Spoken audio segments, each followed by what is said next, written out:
Wealthy people spend their money to earn more money. The majority of everyone else spend their money to buy things, which makes everybody else around them rich.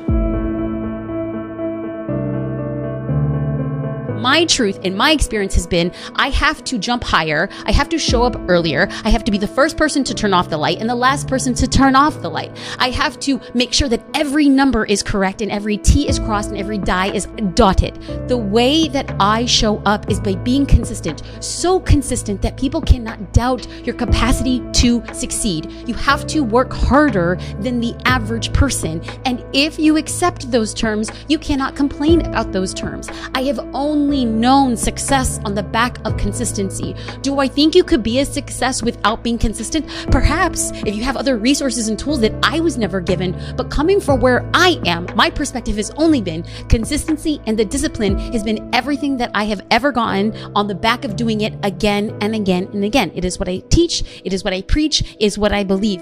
You can't be afraid to be vulnerable, because when you're vulnerable with somebody, about 95% of the time, they'll reciprocate in kind. And when both sides are vulnerable, that forms a connection. And that is a way that I found all the time. Or also another one is, tell me your story. Everybody loves to tell their story. And I'm just naturally a curious person, so I love hearing. That never bores me. So it's really the power of one-on-one relationships. We're all given 24 hours in a day. So the difference between somebody who becomes successful versus somebody who does not is now what input you put in those 24 hours.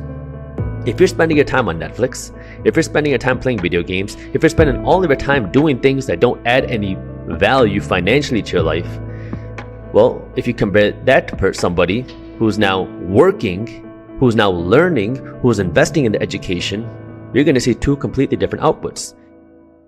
I had no business starting a business, and yet I started one.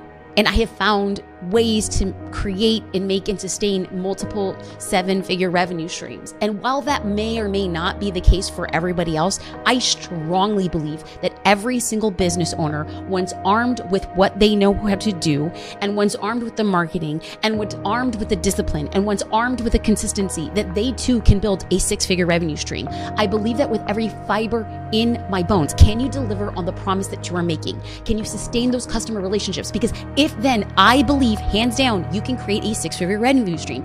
And in America, if you are creating a 6-figure revenue stream, you are in the 1% of the 1%. And I think to myself, as a person who received government issued food and substances, I went to college on the back of government aid. I was the recipient of people's benevolence and taxpayers' money for me to go back and give back to a community. I think to myself that my business has become a passport for me to move entire legacies, industries, timelines, predisposed ideas of who I should be based on my gender, color of skin, or how I was raised. And I'm like, I became the thing that broke the system and the statistic, but I don't think I'm special. I believe everybody can do this. And so on the days that it becomes very hard, I think to myself, you have the passport. Are you going to keep it for yourself, or are you going to help other people get out too? On the days that are the darkest, I always think to myself, can you help one person get a passport today? And that's the thing that continues to keep me pushing forward. You know, one of the things my dad always said is the key is when the world hands you a sack of sour lemons, the objective of the game is to turn it into sweet lemonade.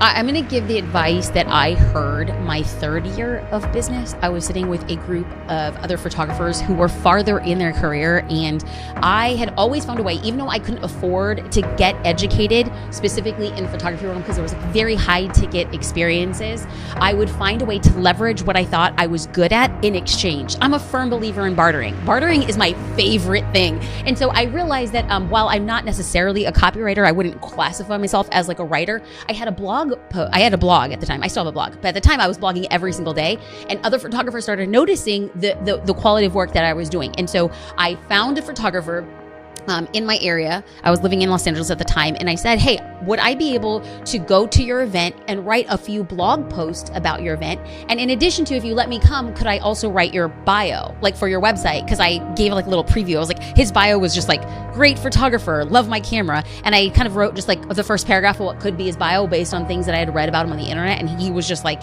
yes. So I got into this room, and what he said, I felt like it just pierced my heart. And this is the thing that I will tell everybody again and again. He said, jump and the net will appear.